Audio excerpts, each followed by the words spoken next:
What's good, YouTube? American RX at it again. What's good?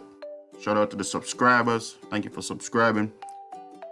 Thank you for your thank you for viewing. You know what I'm saying?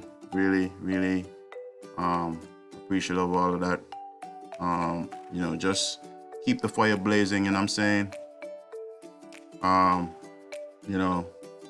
Without you people, this platform wouldn't be what it is right now. Just try to give as much information that I can are able to come across, and just grateful, you know what I'm saying? Shout out to the subscribers. Shout out to Darkman XTV, shout out to the ICCC. I'm saying big up, shout out, big up. Let's get to it. So I'll be building on a friend of mine suggested I did do this build on a lost city found beneath Cuban waters. Not much people speak about this story or news or information, so I'm just gonna dig on it a bit. All right, so this is an article by BBC News. Fair use. Okay. Posted on Friday, 7 December 2001. Right, and it reads: a team of explorers working off the western coast of Cuba say they have discovered what they think are the ruins of a submerged city built thousands of years ago. Okay, thousands of years ago. Researchers from a Canadian company used sophisticated sonar equipment to find a film stone structures more than 2,000 feet, 650 meters below the sea surface.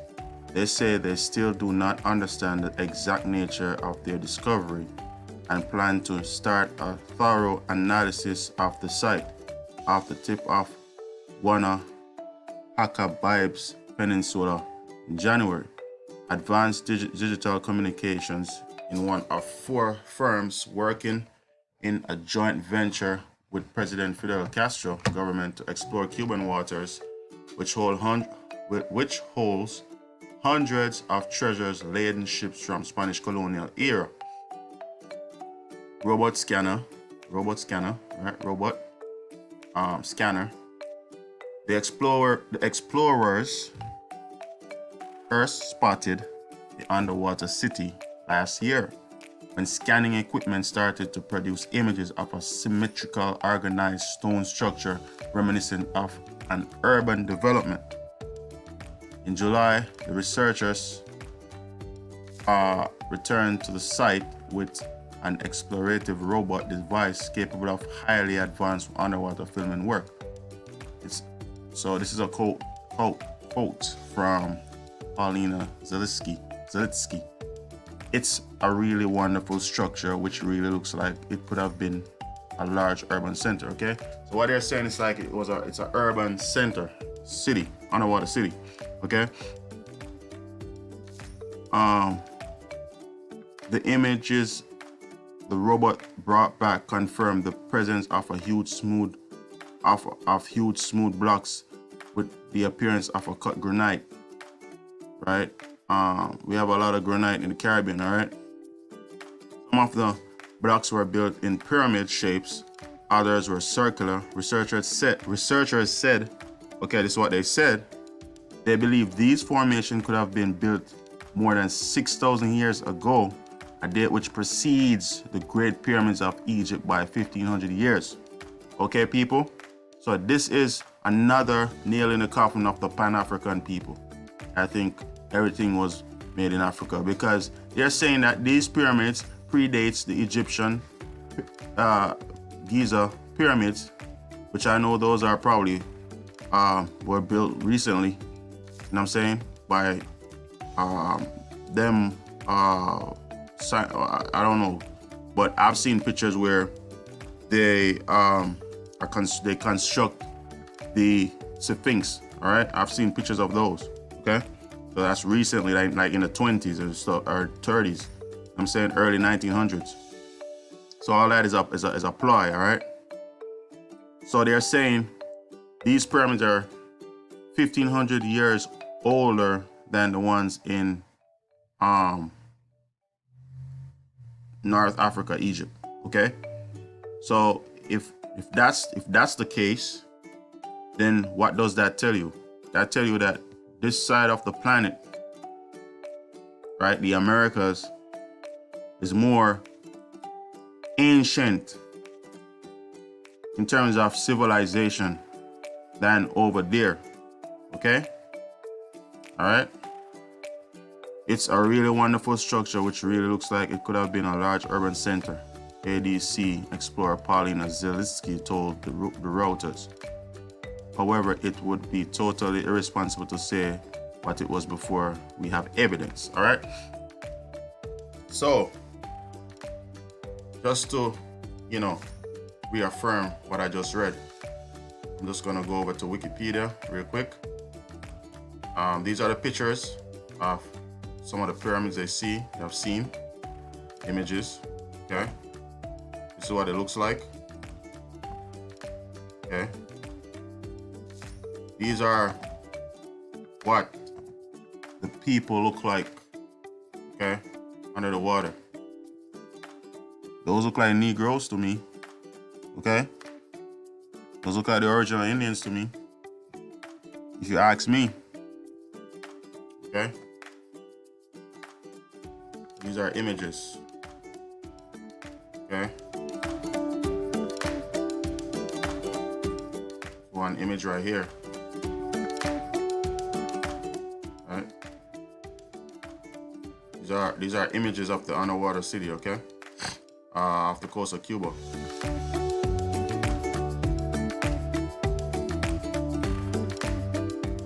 right, and this is like where they found, this is a location, okay? So I'm going to slide over to Wikipedia, all right? Just to reaffirm. Remember, I just showed you that was an article from BBC, all right? Cuba underwater city. Okay, how come you don't hear they talk about this much?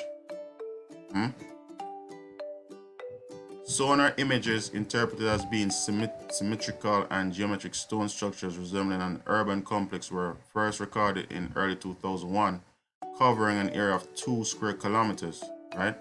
At depths of 60 meters, 2,000 feet, and 750 meters, 2,460 feet, right? So obviously it was a city and all that went underwater, okay?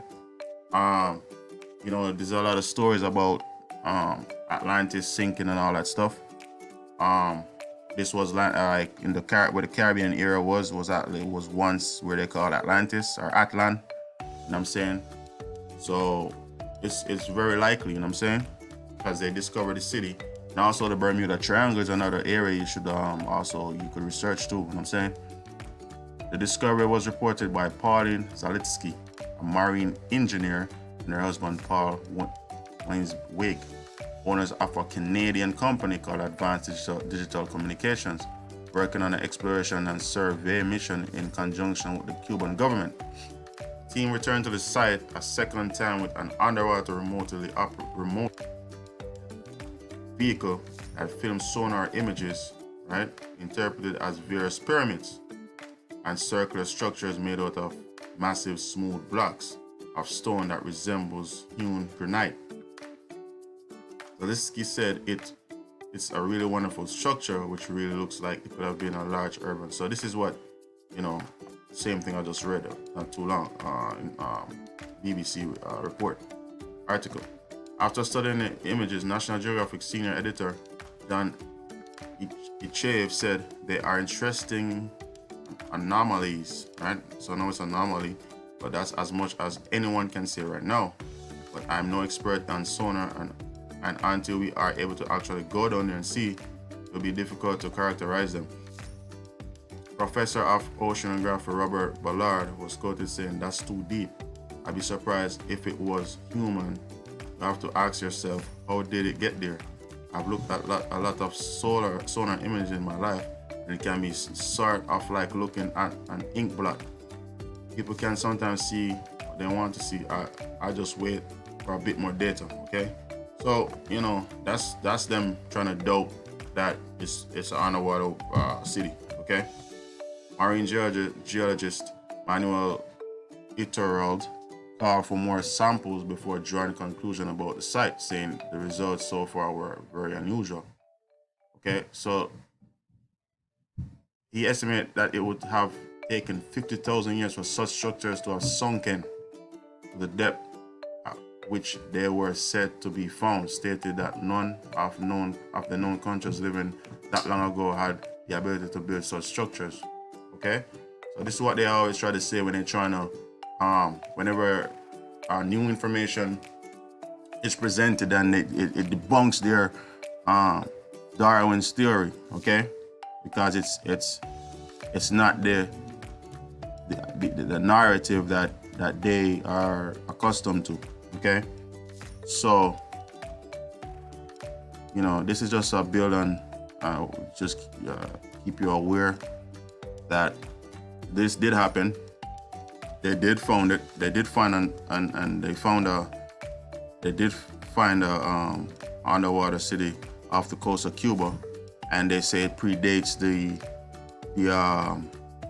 Giza pyramids by 1500 years. All right, that in itself proves that over on this side is more ancient than over there. All right. Also in Guatemala, there are pyramids way bigger and way older than the ones over in on the other side. All right. This is another article. Okay, this is an image they shot. All right. See, it comes up again. Reconstructed image of a sonar scan of the sea floor off the coast of Cuba. All right. However, so I'm gonna build up here. How can the existence of this underwater city as this great depth be reconciled with the well-established consensus that the sea level never dropped so low? In Hancock's own words, what one would not expect to find in water anywhere near as deep as 700 meters would be a sunken city, unless it had been submerged by some colossal tectonic event rather than the rising sea levels. Okay, so it's very possible that this happened, right? And I know it happened because there was this city called Port Royal, right? That was once the most richest city on the planet at the time of William Penn and all of them people were alive, right? And the Jamaica was used as the Zamaica was used as a military base at one point, and that city submerged. An earthquake came and it submerged the whole city. Right now, you could dive and you could see that city right now. So it's very likely that it's the same thing that happened here. It's very likely. However, the hypothesis that the city was originally built at a high altitude and subsequently sunk to its present depth through tectonic activity has not stood up to the scrutiny of experts. Grenville Draper of Florida International University considered it highly unlikely that such an event could have occurred. Nothing of this magnitude has been reported even from the Mediterranean. But as I just said, the city of Port Royal sank off the coast of Jamaica, right? And it's still there. So there